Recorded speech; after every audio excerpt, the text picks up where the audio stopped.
लेकिन यहाँ अलग ही खेल चल रहा है, यहाँ विचित्र ही, यहाँ उल्टी ही गंगा बह रही है। यहाँ 15 सांसदों को निलंबित कर दिया गया, जिसमें से 9 कांग्रेस के थे। उनका क्या गुना था? उनका यह गुना था कि वो पूछ रहे थे सरकार से कि आखिर इतनी बड़ी चूक हुई कैसे।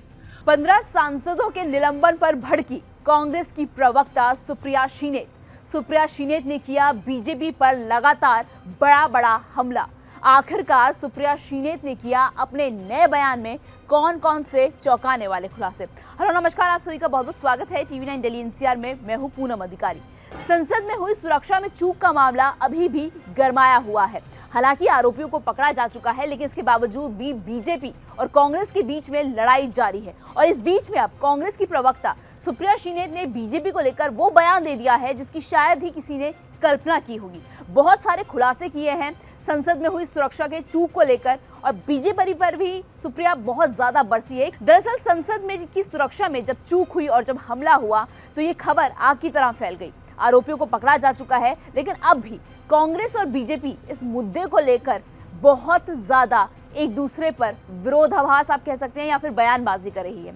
और इस बीच में अब सुप्रिया शीनेत ने एक नया वीडियो बनाया है और उसमें बीजेपी को जमकर घेरा है। दरअसल सुप्रिया शीनेत का कहना है कि उनके जो 15 सांसदों में से जो 9 सांसद हैं वो तो कांग्रेस के ही हैं, इनका निलंबन कर दिया गया है। सदन में सुरक्षा की भारी चूक हुई और सबको लगा कि इसको गंभीरता से लेकर सरकार आएगी सामने और एक वक्तव्य देगी कि ऐसी सेंधमारी हुई कैसे। यहाँ 15 सांसदों को निलंबित कर दिया गया, जिसमें से 9 कांग्रेस के थे। उनका क्या गुना था? उनका यह गुना था कि वो पूछ रहे थे सरकार से कि आखिर इतनी बड़ी चूक हुई कैसे।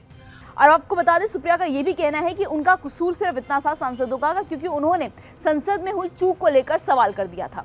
और इसी सवाल से, जो सुप्रिया का कहना है कि इसी सवाल से अब बीजेपी डर रही है और इसीलिए वो सांसदों का निलंबन कर रही है। पर निलंबन पहली बार तो हुआ नहीं है। निलंबन तो मॉनसून सेशन में भी हुआ था। हमारे लीडर अधीर रंजन चौधरी जी को निलंबित कर दिया गया था। राज्यसभा से भी बड़े बड़े नेताओं का निलंबन हुआ था। 176% बढ़ गया निलंबन। यानी की बात यह है कि जो तमिलनाडु के जिस सांसद को निलंबित किया गया है वो सांसद तो उस वक्त यानी उस शहर में भी मौजूद नहीं था। एक बेचारे सांसद महोदय तमिलनाडु से हैं, वो सदन में तो छोड़ दीजिए, नई दिल्ली में भी नहीं थे, उनका भी निलंबन कर दिया गया। साथ ही सुप्रिया ने यह भी कहा है कि जो शख्स असल में जिम्मेदार था, जो 2 अनजान शख्स जिस इंसान की हस्ताक्षर के बाद संसद के अंदर घुसे थे, वो जो 2 आरोपी थे, उनका जो हस्ताक्षर है वो किसी और ने नहीं बल्कि बीजेपी के ही मैसूर के सांसद, भाजपा के ही मैसूर के सांसद ने किया था। जिस सांसद के चलते ये लोग अंदर आए, जिसने उनके प्रवेश पासेस बनवाए, जिसने सिफारिश करी, हस्ताक्षर किए, प्रताप सिम्हा, मैसूर का भाजपा का सांसद, उसके खिलाफ कोई कार्रवाई नहीं हुई। लेकिन इसके इन तमाम खुलासों के बावजूद भी अब सुप्रिया कह रही है कि बीजेपी लगातार कांग्रेस को पर निशाना साध रही है। आखिर जिस जगह परिंदा नहीं जा सकता, जहां पर फोन लेकर कोई नहीं जा सकता, वहां लोग कैन लेकर कैसे घुस गए और सदन को धुएं से कैसे भर दिया। हालांकि अब इस पूरे मामले में सच्चाई कितनी है ये तो आने वाला वक्त ही बताएगा। फिलहाल आज के इस वीडियो में इतना ही। मुझे उम्मीद है कि आपको ये वीडियो जरूर पसंद आया होगा, और जैसे कि मैं हमेशा आपसे गुजारिश करती हूँ कि अगर आप चैनल में नए हैं तो चैनल को सब्सक्राइब जरूर कीजिएगा।